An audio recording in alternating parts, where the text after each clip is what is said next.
Assalamualaikum. Apa khabar adik-adik? Apa khabar malam ni? Hari ni kita nak kongsi-kongsi lagi, nak share-share lagi, nak cerita-cerita lagi dalam Baby Nenek Kebayang. Kak Ija nak cerita pasal apa malam ni?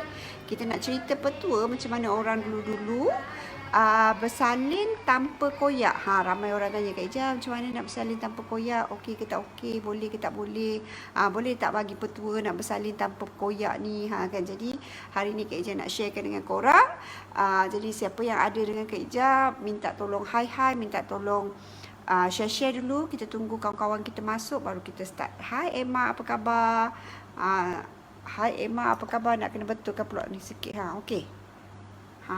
Kena betulkan pula. Ni fotografer kata tak terang. Cik.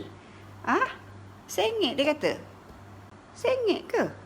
Sengit sikit. Okey tak? Suara okey tak? Line okey tak? Cuba check line, check line.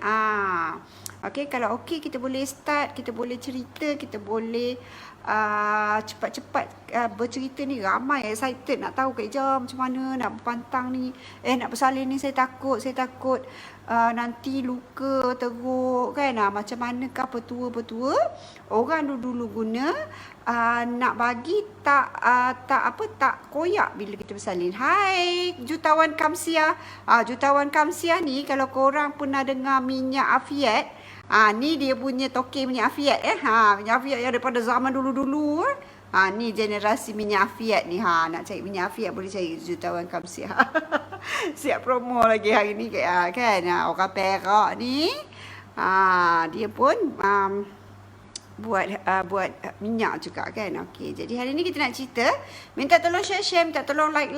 Jadi kita nak cerita pasal petua orang dulu, cara macam mana tak nak bagi masa bersalin normal tu koyak macam tu kan. Ni adalah ilmu-ilmu perbidanan orang lama lah kan. Jadi kita nak kongsikan sahaja. Okey, sebenarnya bersalin normal ni sebenarnya dia sangat-sangat subjektif. Ada orang bersalinnya mudah kan, ada orang bersalinnya sangat sukar.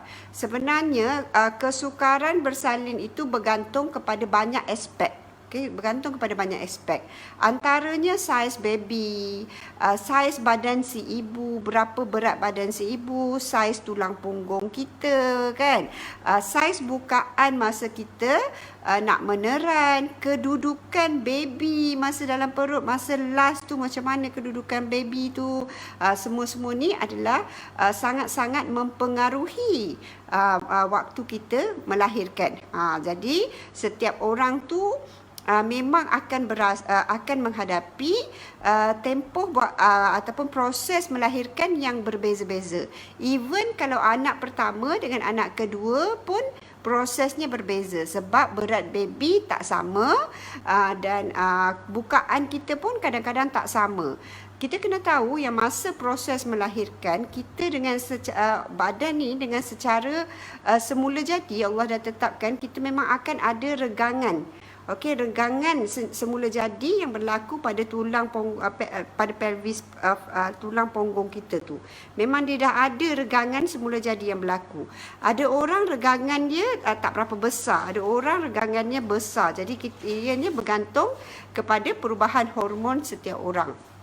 Jadi dekat situ juga mempengaruhi kan. Kita tak boleh kata aku bersalin anak pertama senang, anak kedua bersalin susah pula kan. Aku bersalin anak pertama aku boleh je bersalin tak ada potong pun kan. Ada orang kata saya bersalin tak ada pun luka, saya bersalin tak ada pun doktor potong. Mungkin disebabkan oleh sebelum kita bersalin doktor memang akan check dulu kita punya history. Mungkin saiz baby kita kecil kan. Jadi doktor rasa saiz kepala yang dia pegang tu masa dia kadang-kadang doktor dia selup, dia pegang kan.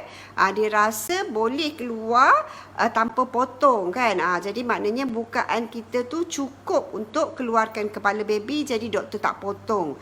Okey, ada orang yang saiz baby dia besar, bila doktor tengok nak keluar tu bukaan tu tak cukup besar lagi. Mungkin dia nampak korang dah sakit sangat contraction, bukaan baru 8 cm tapi korang dah nampak sangat-sangat teruk meneran kan. Jadi dia potong. Ada orang dia boleh tahan. Ni tahap kita menahan sakit lah.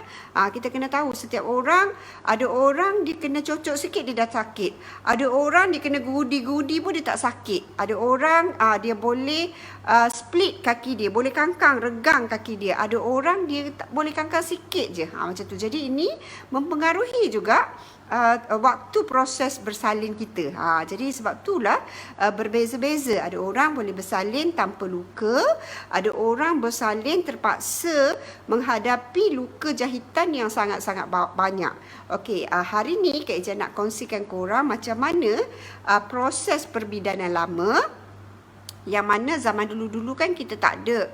Hi Siti Mastura, apa khabar? Thank you for watching. Minta tolong share kan.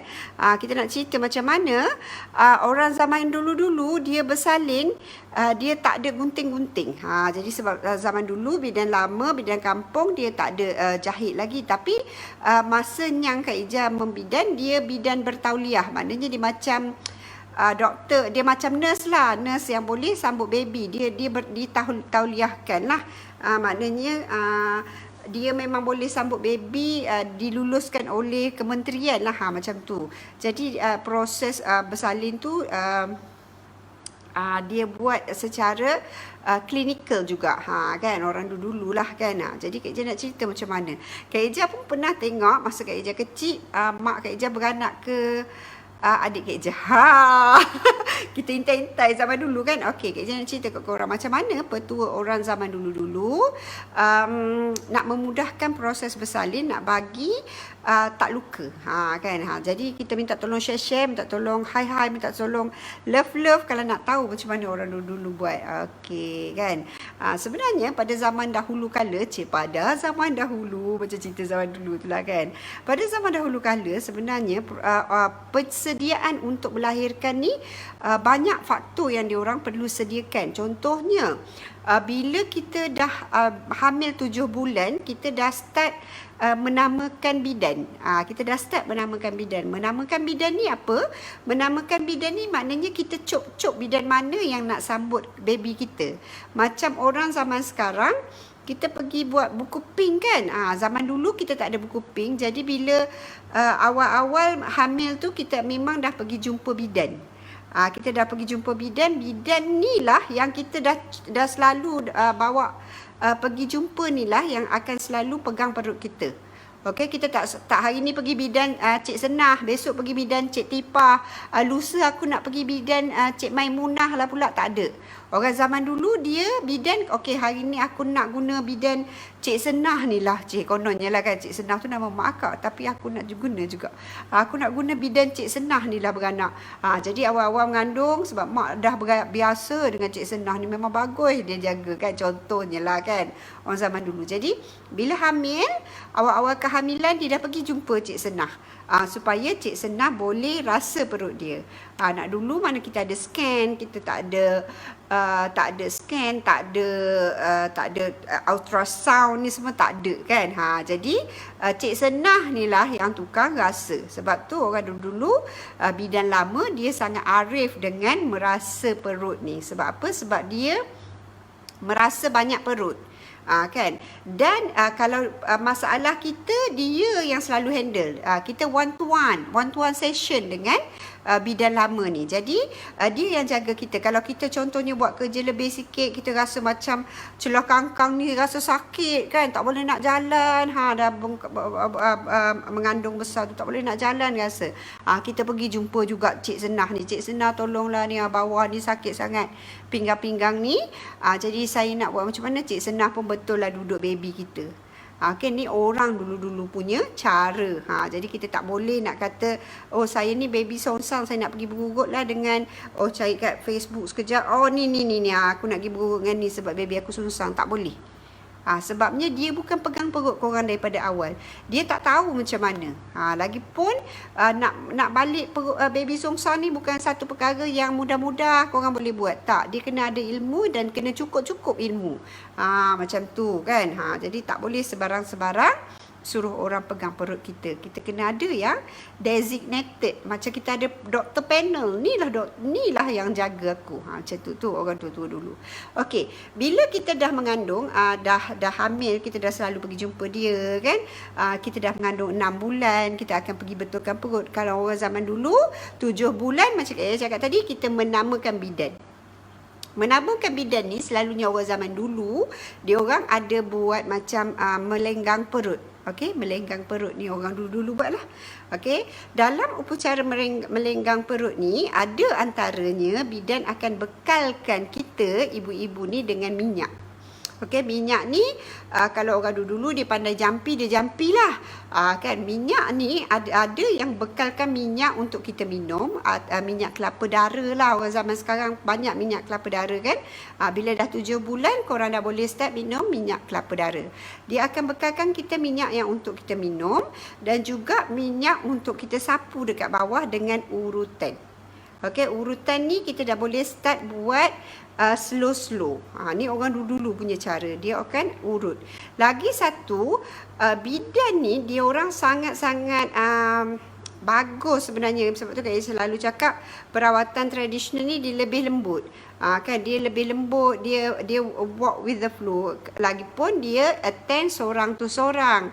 Tak macam dekat hospital kita ada ramai patient yang menanti nak bersalin. Jadi time consuming, nak jimatkan masa. Jadi nak kena cepat, nak selamatkan baby, macam-macam yang difikirkan sekarang. Betul. Jangan kata orang dulu-dulu tak fikir ke nak selamatkan baby, fikir juga.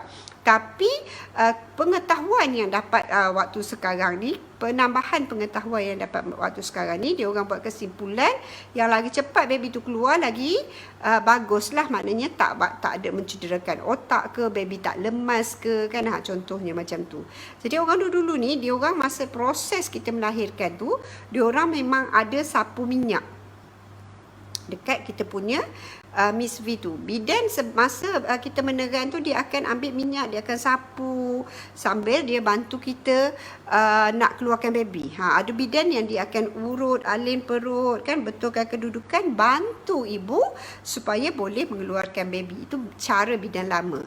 Dan petua sekarang yang apa yang boleh korang buat adalah pengambilan minyak kelapa dara, minum air kelapa kan, dalam seminggu sebelum bersalin ataupun 2 minggu sebelum bersalin, kerapkan minum air kelapa muda. Macam tu kalau tak ada diabetes lah ya. Kerapkan meminum air kelapa muda. 2 bulan sebelum bersalin, ambillah sesudu minyak kelapa dara, seminggu sesudu ataupun 2 kali seminggu ke, ambil minyak kelapa dara, ataupun boleh juga kita ambil minyak zaitun. Minyak zaitun pun sangat bagus. Olive oil tu ambil pagi-pagi, boleh kita nak bancur dengan air suam ataupun kita minum macam tu sahaja. Itu minyak zaitun yang korang boleh ambil untuk kalau orang dulu kata nak bagi pengeluaran baby tu berlaku dengan mudah. Macam tu. Jadi memang confirm ke jadi? Tidak. Nak kata confirm sangat pun, ada orang macam dia cakap awal-awal tadi, bernasib baik dia punya lantai pelvis, dia punya tulang punggung buka cantik, dia punya daya tahan nak menunggu contraction ni sampai 10 cm terbuka, dia tahan kan. Jadi bila 10 cm baru dia meneran, jadi doktor tak potong. Kalau korang bukaan baru 8 cm korang dah meneran, tambah-tambah berat baby, doktor cek 3.3 kilo, memang korang kena potong selalunya. Melainkan kalau bukaan korang tu cukup 10 cm baru korang start push. Sebab tu saya cakap kalau zaman sekarang ni kebanyakannya memang doktor akan potong. Kerana apa? Kerana kebanyakan baby yang keluar sekarang ni memang besar. Baby zaman sekarang memang baby yang generasi orang melahirkan baby yang besar-besar. Masa zaman dulu orang melahirkan baby kecil-kecil je, 2 kilo, 2.5 kilo, 3 kilo tu macam besar lah dah orang dulu. Sekarang ni baby sampai 4 kilo kan. Jadi possibility ataupun kebarangkalian untuk korang bersalin tanpa luka tu lebih tipis. Sebabnya saiz baby sangat besar. Macam tu. Jadi jangan rasa down, jangan rasa takut dalam proses bersalin. kalau rasa kita sebenarnya proses bersalin ni dia adalah proses yang semula jadi. Korang tak perlu terlampau banyak fikir aku masuk dalam labor room aku nak kangkang macam mana, tak boleh angkat punggung, betul tak boleh angkat punggung. Proses ataupun apa-apa yang dinasihatkan buat. Sebab apa? Kenapa tak boleh angkat punggung? Bila kita dah koyakkan, bila kita angkat punggung, koyakan tu akan menjadi lebih besar. Kan koyakan tu akan menjadi lebih besar.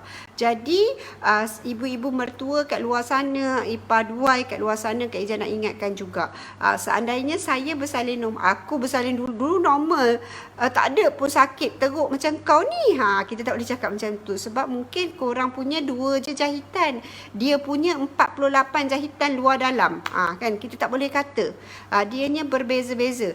Kau ni tak boleh nak bangun langsung dalam pantang ni, kenapa? Ramai kan orang kata saya ni tertekan duduk dengan mak mertua.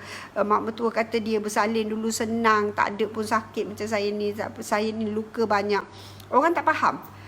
Sebenarnya betul proses melahirkan tu memang melahirkan normal, tapi ada orang melahirkan normal, dia meneran sikit, baby dah keluar, baby kecil contohnya kan, bukaan dia cukup besar dan dia kuat tahan sakit badan dia, jadi luka dia tak banyak, doktor jahit 6 sahaja, contohnya 6 sahaja, sikit je doktor potong. Ada orang baby dia besar, tulang bahu baby besar, tulang punggung dia kecil, kena vacuum, jahitan 52 daripada bawah sampai ke tepi lubang bontot tu. Kan, punyalah teruk sampai nak bergerak sikit pun rasa sakit. Sebenarnya sakit mereka-mereka yang bersalin jahit bawah ni banyak ni, Kak Ija rasa lebih sakit daripada orang yang bersalin Caesar. Sebab apa? Sebab luka tu bukan luka kat luar saja, sama juga sampai ke dalam. Dan bahagian tu bahagian yang kita banyak bergerak. Kalau kat perut ni kita tak banyak sangat bergerak, kecuali kalau kita nak batuk kan. Kalau kat bawah tu kita nak duduk tak boleh, nak bergerak tak boleh, rasa benang tu rasa tercocok-cocok, ngeri, nak kencing, nak berak susah. Itu kita kata, Kak Ija cakap, kita tak boleh nak judge. Kita tak boleh nak kata aku dulu bersalin normal, datang tengok ni, aku dulu bersalin normal, tak ada macam kau ni, terbaring je. Kita tak tahu dia punya trauma masa melahirkan tu. Kena fair, kena adil, kena berlaku adil bila kita dengar orang bersalin ni. Sebab tak semua proses tak sama. Ada orang sampai tumpah darah masa bersalin kan. Jadi kita tak boleh kata kau bersalin normal, aku boleh bersalin normal, sama je cara bersalin. Cara bersalinnya sama, tapi traumanya berbeza. Macam tu, trauma dia berbeza. Ada orang lama proses bersalin, contraction dia lama. Ada orang duduk dalam labor room 20 jam. Kan, ada orang duduk dalam labor room masuk 15 minit keluar dah. Kan ada orang 20 jam duduk dalam labor room. Jadi trauma tu tak sama. Kita tak boleh nak judge. Antara orang dulu buat untuk elakkan luka adalah dengan mengambil minyak zaitun, minyak kelapa dara, sapuan minyak dan urutan pada Miss V bila kita dekat nak bersalin. Lagi sebulan nak bersalin tu kan, kita boleh sapu minyak. Kalau dulu bidan akan tunjukkan dekat kita. Nantilah Kak Ija buat Canva punya tu, cara nak urut. Kak Ija tak tahulah kalau bukan tak boleh nak buat. Takut Facebook tak approve Kak Ija nak post tu nanti. Kena ban pula kan. Dia ada cara kita nak urut kita punya Miss V tu supaya dia merenggang. Jadi sebab itulah lepas kita melahirkan, kita kena cepat-cepat mengambil herba supaya mulut Miss V yang dah terbesar ni, yang mula kecil macam ni, tapi bila dah mengandung nak beranak keluar 10 cm besar macam ni, buka dia. Kalau sempat buka 10 cm baru kita meneran, maknanya baby okey lah. Kalau dulu-dulu bidan akan sapu minyak kat sini semua. Masa kita buka tu, bukaan tu dia akan sapu minyak. Kalau sekarang ni mungkin korang baru 6-7 cm korang dah meneran, jadi doktor akan potong. Doktor akan potong supaya boleh bagi ruang kepada kepala baby untuk keluar. Kan? Jadi bergantung kepada cara teranan kita, bergantung kepada contraction kita, tahap ke tahanan badan kita. Boleh tak kita tahan tu sampai bukaan 10 cm baru kita meneran, ataupun bukaan 7 cm kita dah start meneran. Bergantung. Sekarang ni tak boleh kata nurse jangan gunting ya, saya nak tunggu 10 cm baru. Tak boleh. Kalau dulu memang boleh sebab bidan tunggu. Memang itu je yang diorang boleh buat. Itu je option yang diorang ada kan. Sekarang ni tidak. Okey, jadi jangan rasa bagus tak gunting ke, tak bagus gunting ke. Sebenarnya gunting ke tak gunting ke dia akan berlaku sama je. Cumanya bila gunting ada luka jahitan, dan korang kena jaga luka jahitan tu supaya jangan merenggang. Okey, jangan merenggang sebab dia jahit, kita tak nak dia merenggang, kan ada berlubang pula. Kita nak jahit sebab kat sini luka, kalau kita rapatkan dia cepat bercantum. Jadi tak payah risau, kalau kita betul-betul jaga dia akan jantung, dia akan jadi macam biasa. Okey, kalau yang kita risaukan adalah bila kita melasak, dia merenggang. Dia jadi tak bercantum. Tak bercantum ni lah yang mengakibatkan jadi lubang tu jadi besar, dan nak repair balik tu kena betul-betul pergi jahit balik lah. Kan ada orang dah pergi jahit balik pun tak rapat juga, sebab dah kering dah luka dia dah tak boleh cantum. Macam tu kan. Jadi ada apa-apa nak tanya dengan Kak Ija? Waalaikumsalam Liana. Nanti Kak Ija buatkan korang template macam mana cara orang dulu buat urutan niswi sebelum tempoh waktu bersalin. Urutan niswi ni sebenarnya adalah untuk membantu merenggangkan kita punya miswi, bantu mempermudahkan renggangan pada miswi tu. Jadi maknanya tak adalah bila nak membuka tu dia ada koyak, dia ada luka. Orang dulu dia tak luka-luka kan. Jadi itu yang selalunya diamalkan oleh orang dulu-dulu. Kan. Ada apa-apa nak tanya tak? Boleh tanya Kak Ija. Jadi janganlah takut kalau bersalin tu doktor suruh saya kena potong Kak Ija. Normal orang kena potong waktu bersalin sekarang ni. Tak macam orang zaman dulu. Okey, jangan kata Kak Ija saya ni kuat tahan sakit terlampau sangat kan. Ada orang baby dia melentang, ada orang baby dia herut sikit kedudukan. Jadi proses melahirkan tu susah. Kan doktor terpaksa selup, doktor terpaksa vacuum kan. Jadi proses tu berbeza-beza, dan tempoh pemulihan pun akan berbeza mengikut trauma yang berlaku pada badan. Jangan kata aku bersalin 3 hari boleh berjalan dah. Tak boleh cakap macam tu. Kan sebab mungkin kau bersalin 3 hari boleh berjalan sebab luka kau tak banyak, kau punya trauma tak teruk. Tempoh masa melahirkan kau tu sekejap je kan, badan tak banyak pakai tenaga. Ada orang dia ambil tenaga yang terlampau banyak, luka dia besar kan, tumpah darah, jadi diperlukan rehat yang lebih. Jadi suami-suami ke yang jaga isteri, bila isteri balik tanya dia macam mana keadaan bersalin tu, adakah cepat, adakah luka tu, tengok luka tu adakah ianya banyak ataupun sikit, rasa perut adakah ianya sangat bengkak ataupun tak bengkak. Sebab kadang-kadang kalau kita terlampau meneran, kita punya rahim akan bengkak, kita punya otot-otot sekeliling perut, sekeliling rahim ni pun akan bengkak, nampak buncit tu. Kan kalau pegang kita boleh rasa dia punya bengkak tu. Sepatutnya kalau sepatutnya seminggu dia dah kecut, ni dia tak kecut lagi. Sebab apa? Sebab mungkin trauma dia tu lebih daripada orang yang bersalin biasa. Okey, jadi jangan jangan tengok orang, ada orang bersalin 3 minggu dia dah boleh pergi. Apa petua Kak Ija senang ikut. Alhamdulillah. Kak Ija bagi petua senang-senang je korang nak ikut. Tak payah nak susah-susah kan, nak pergi cari apa ni ke, tak payah. Kita bagi petua yang mudah-mudah, yang memang yang memang terbukti boleh kalau korang amalkan jadi. Kan contoh Kak Ija itu dulu ada bagi petua tegangkan payudara, hari ni ada orang bagi tahu Kak Ija saya amal Kak Ija punya petua memang jadi betul Kak Ija. Kan orang bagi tahulah, orang bagi feedback. sebab tu lah orang kata kalau petua ni dia nak kena amal. Petua ni dia amalan. Sebab tu orang panggil amalan. Kita kena buat sampai jadi. Sama juga kalau nak cantik kulit. Bukan boleh pakai sehari kulit cantik, toing-toing, tak ada. Kita akan ambil masa untuk pemulihan, penyembuhan semula kulit, pembentukan sel kulit baru. Baru dia jadi cantik kan.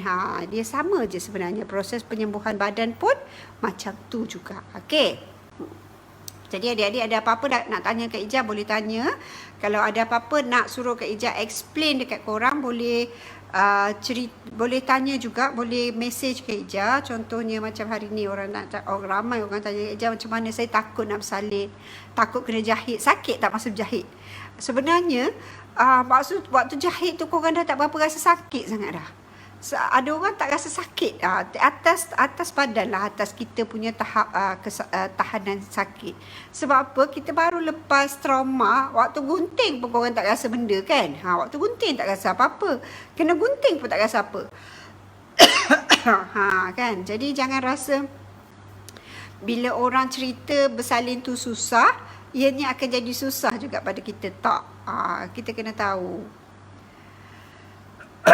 Kak Ija tanya, Kak Ija baca Adila punya mesej. Kak Ija, apa perlu buat kalau dah 50 hari lepas bersalin masih sakit celah kangkang bahagian tulang tu? Okey, Adila, pertama sekali kena urut. Okey, urat, kita kena tahu yang urat peranakan kita ni ada yang lalu ke miswi kita dan ke celah peha. Aku pula yang terkangkang-kangkang tunjuk ni, celah peha ni kan. Dia rasa macam pedih kan. Kak Ija tahu dia punya rasa tu. Sebab Kak Ija pernah rasa. Bukan korang tak pun, bukan Kak Ija kata Kak Ija ni bersepantang dengan sangat betul tak rasa sakit benda. Tak. Kak Ija pun ada lepas bersalin, ada bersalin yang senang, ada bersalin yang sangat-sangat susah. Dah rasa belaka. Cumanya Kak Ija tak pernah bersalin Caesar lah. Rasa sakit, macam dia rasa pedih, macam perik kat celah kangkang ni. Kau kena berurut. Kena berurut. Kedudukan rahim tu tak betul. Kan lagi satu masa kita tekanan kan, kalau bersalin, okey, kita punya kangkang tak betul, urat tak betul. Jadi kena urut. Urat besar kat bawah tu akan ambil masa juga. Kan kat bahagian tulang tu Kak Ija tahu celah kangkang situ sakit. Kena betul kan, kena urut. Sekarang ni pula kan PKP macam mana nak berurut, itulah Kak Ija pun tak tahu nak buat macam mana. Kadang-kadang kesian dengan korang ni yang bersalin time-time PKP ni. Kak Ija, luka Caesar sama juga tak dengan bersalin normal? Maksud saya trauma tak sama juga? Trauma tak sama juga kan Kak Ija? Sama. Kalau korang bersalin Caesar, jangan kata Kak Ija saya bersalin Caesar, saya tak payah jaga Miss V. Korang sangat-sangat salah. Miss V dia bukan jadi kembang masa korang bersalin je. Dia jadi kembang daripada kita awal mengandung. Korang tak percaya, korang ni tengah mengandung, kalau belum beranak lagi, anak dara, suruh suami tu check Miss V ni. Awak tengok perubahan Miss V saya nanti. Bila mengandung 3 bulan Miss V dah kembang. Mengandung 5 bulan lagi kembang. Mengandung 7 bulan kembang. Mengandung 9 bulan punyalah kembang Miss V. Bukan Miss V je kembang, kaki kembang, badan kembang. Jadi yang kena rawat bukannya kita nak bagi Miss V tu jadi. Kita nak betul lah kita nak Miss V tu comel. Kita kena tahu yang dalam Miss V tu, otot dekat dalam tu semuanya kembang dan menahan berat 9 bulan. Jadi kena jaga juga. Kan? Kena jaga juga Miss V walaupun kita bersalin Caesar. Luka Caesar sama juga tak dengan bersalin normal? Luka Caesar ni lebih lama kena jaga. Sebabnya korang kena tahu, satu lapisan perut ada 7 lapis. Perut ada lapisan kulit ada 7 lapis. Lepas tu rahim pula. Kan dah tori rahim, bawa keluar tori perut jumpa rahim, tori rahim keluarkan baby. Kan? Jadi kita kena tahu yang kita ada banyak lapisan ni nak kena jaga, nak kena bagi pulih, nak kena tunggu pulih. Janganlah buat perkara-perkara yang berulang sebab kita takut kat dalam tu bila kita berulang dia jadi luka. Sama juga dia punya method dia sama juga. Korang angkat berat, korang akan rasa otot korang macam luka. Korang berlari ke kan rasa perut macam perit sangat. Kenapa tak boleh jalan ni? Betih rasa sakit sangat. Macam tu juga terjadi pada perut kita. Yang baru nak pulih bila kita buat kerja berulang. Dia akan jadi sakit macam tu. Dia akan jadi trauma. Jadi kita kena jaga betul-betul supaya luka tu cepat sembuh. Maknanya kalau bersalin scissor perlu penjagaan yang lebih banyak daripada bersalin normal. Sama juga kalau korang bersalin vacuum. Okey, kena tahu adik-adik kalau bersalin vacuum penjagaannya perlu lebih daripada bersalin biasa. Anak nombor 2 normal tapi vacuum. Jadi kena jaga macam bersalin scissor. Kesian kau ya Norapizan. Kesian dia. Bersalin dah salin pertama scissor dah. Kedua vacuum pula. Jadi pelvis kita memang sangat-sangat trauma sebenarnya dalam perut kita tu. Anak nombor 4 scissor sekarang umur dia 4 tahun tapi luka scissor masih terasa. Kena jaga betul tu. Kalau tak jaga daripada awal, kita dah maknanya kita dah buat kerja berat, lagi lama dia akan lagi susah nak baik. Dia dah luka. Lepas tu kita patutnya kita rehat sebab tu 44 hari tu kau kena guna betul-betul. Guna betul-betul supaya dia rehat baik. Dah baik dah. Kan dah baik. Kalau tak dia dah luka, dia nak baik, kau buat kerja luka balik. Nak baik, kau buat kerja luka balik. Dia tak akan baik-baik. Sampailah kau kena beranak balik. Jaga betul-betul, barulah tunggu dia baik balik. Macam tu. Jadi kena jaga. Kena jaga, kena pantang, kena berhati-hati dengan pergerakan kita. Ada orang takut sangat bila dengar pantang kan. Nak doktor-doktor kita kan kalau dengar pantang, saya tak suruh pantang pun. Kan. Doktor kita, doktor Melayu lah. Kalau doktor India, doktor Cina, dia akan suruh berpantang. Okey. Saya tak suruh berpantang. Korang boleh lah. Korang ada duit banyak. Kalau ada tombong, korang boleh buat pelvis floor repair 8,000. Korang lepas bersalin artis bersalin okey je. Artis banyak duit. Bersalin dekat Prince Court, dia ada mesin yang duduk, dia akan kemaskan otot pelvis ni. Dia akan kemaskan, duduk je atas kursi tu dia bergerak. Macam kau buat senaman Kegel 100,000 kali. Macam tu. Cuba kau kemut 100,000 kali. Kan macam tu. Kalau ada duit tak ada masalah. Boleh tak payah berpantang sangat-sangat pun. Sebabnya boleh buat dengan perawatan moden. Tapi kebanyakan yang Kak Ija jumpa yang dah buat perawatan moden pun, contohnya orang yang bertombong kan. Sekejap kerja balas Ramlah kata, normal ke kalau hari 10 rasa sakit atas MIFSV? Proses pemulihan lagi, walaupun hari ke-10 sampai hari 21 tu proses pemulihan. Jadi kalau rasa atas MIFSV tu sakit, mungkin ada, kalau orang dulu kita lepas bersalin, kita terus panggil bidan supaya urut perut. Kan? Supaya urut perut. Kalau dulu-dulu, zaman sekarang kita dah tak ada bidan kan. Jadi kita kena tolak sikit. Tolak perlahan-lahan ya. Kena tolak perlahan-lahan. Okey. Hari ke-10 normal, kita dalam proses pemulihan mungkin akan ada rasa sakit lagi. Okey, bergantung kepada macam mana proses Ramlah melahirkan, trauma dia macam mana. Ada orang dia macam Kak Ija cakap tadi, ada orang melahirkan senang, keluar teran seminit dah keluar. Kak Ija melahirkan anak sulung punyalah senang. Kak Ija cakap betul, senang gila. Masuk labor room 15-20 minit je. Masa tu arwah atuk ada lagi. Atuk Kak Ija dia pandai buat selusur. Kak Ija ni tak semua kembar darah. Okey, tak ada kembar air. Semuanya kembar darah. Jadi dia kering, dia sakit lah kalau contraction tu. Okey, datang atuk sebab Kak Ija dulu sakit kan. Doktor kata kau ni boleh mati lah bersalin kan. Datang atuk Kak Ija ni tua-tua pun datang hospital. Bawa lah buah kelapa sebiji. Baca-baca jampi, Hana minum. Atuk Kak Ija bagi minum. Minum lah ni. Minum, lepas minum muntah. Lepas muntah tu kau rasa nak bersalin. Masuk labor room 5 minit macam tu terus dah meneran, keluar dah. Tak ada susah, tak ada pun macam sekali tekan dah keluar dah. Macam tu. Ada orang dia punya senang betul kan.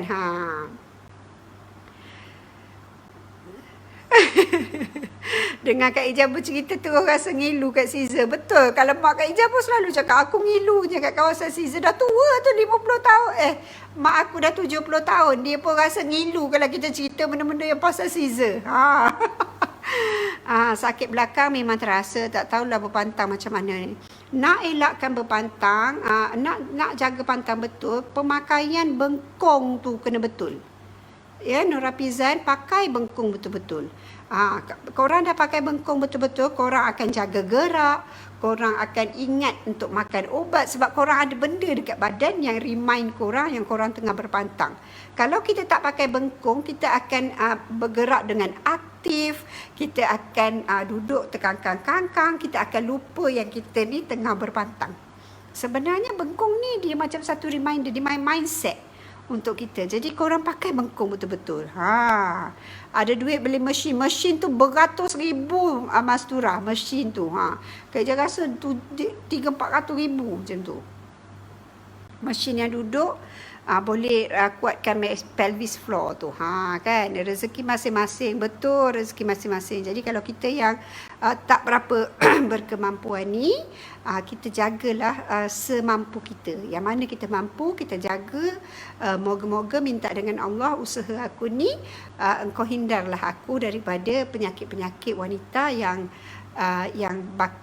teruk-teruk, kewanitaan yang teruk-teruk, kan, ada yang mudah, ada yang payah. Betul, ada yang mudah, ada yang payah dalam proses melahirkan anak yang ketiga tu besar sikit, 3.3 kilo, berdarah sampai ke kepala ni, darah dia sampai telinga, basah, pandang tepi dekat tempat baring tu ada darah penuh ni. Kak Ijah tumpah darah, tumpah darah, bersalin. Anak ketiga dia melentang, kan, kena meneran ni terlampau kuat, rahim tu macam nak terkeluar.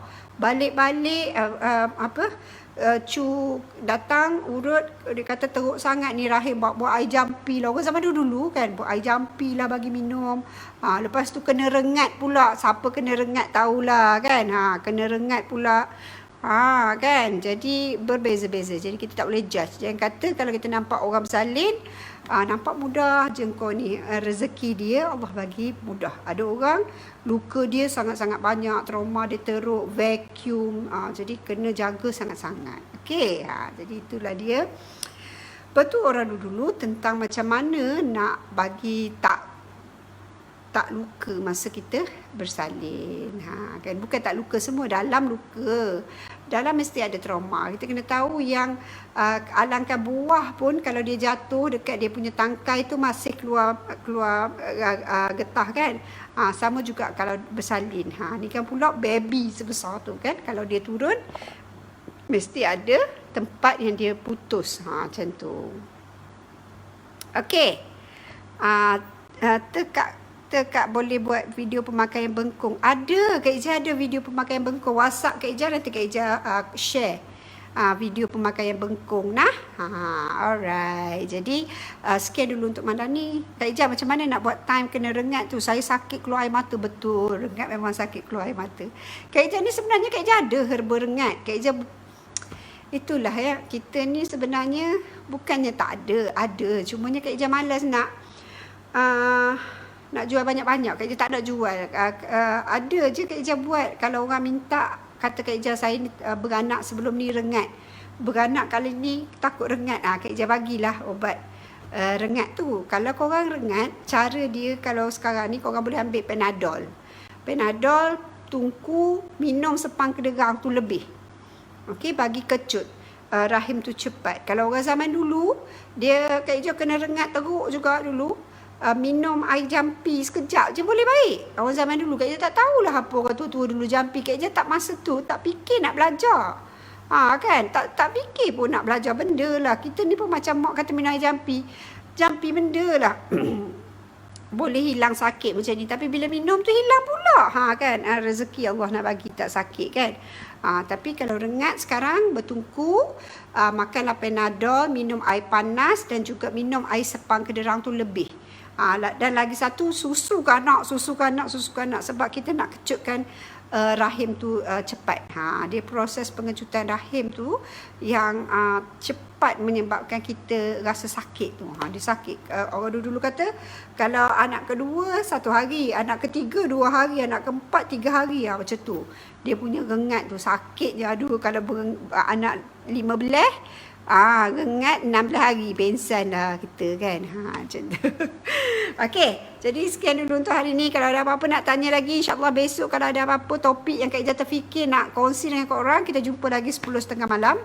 Kalau tak ada apa-apa, kalau korang ada yang mesej Kak Ijah cerita pasal ni, Kak Ijah bolehlah cerita. Kak Ijah rasa Kak Ijah dah cerita macam-macam kat korang. Kan mungkin yang dulu-dulu lagi Kak Ijah rasa macam aku ni dah cerita benda ni, takkan nak cerita lagi kan. Banyak ceritanya kisah orang dulu ni kan. InsyaAllah kita jumpa lagi esok pukul 10.30 malam. Kak Ijah harap korang semua dalam lindungan Allah, diberi kemudahan. Yang sedang berpantang, kali ni pantanglah elok-elok supaya tak mudah rasa sakit di kemudian hari. Tambah-tambah waktu sekarang ni nak pergi hospital tu, minum berapa kali sehari, lagi banyak lagi bagus. 4-5 kali boleh minum ya, Norapizan. 4-5 kali pun boleh minum. Sebab dia macam teh je, dia tak memudaratkan insya-Allah. Kalau orang zaman dulu demam malaria pun minum sepang kederang juga. Okey, jadi sekian dulu untuk hari ni. Semoga semuanya dilindungi Allah. Yang baik tu adalah daripada Allah, yang kurang tu daripada Kak Ijah. Kak Ijah minta maaf kalau cakap kasar, kalau menyinggung perasaan kan. Kalau Kak Ijah tegur tu kasar. Dan terima kasih semua sebab support live Kak Ijah. Dan jangan lupa baca Al-Fatihah untuk kedua ibu bapa dan juga untuk diri. Okey, Assalamualaikum. Bye-bye semua.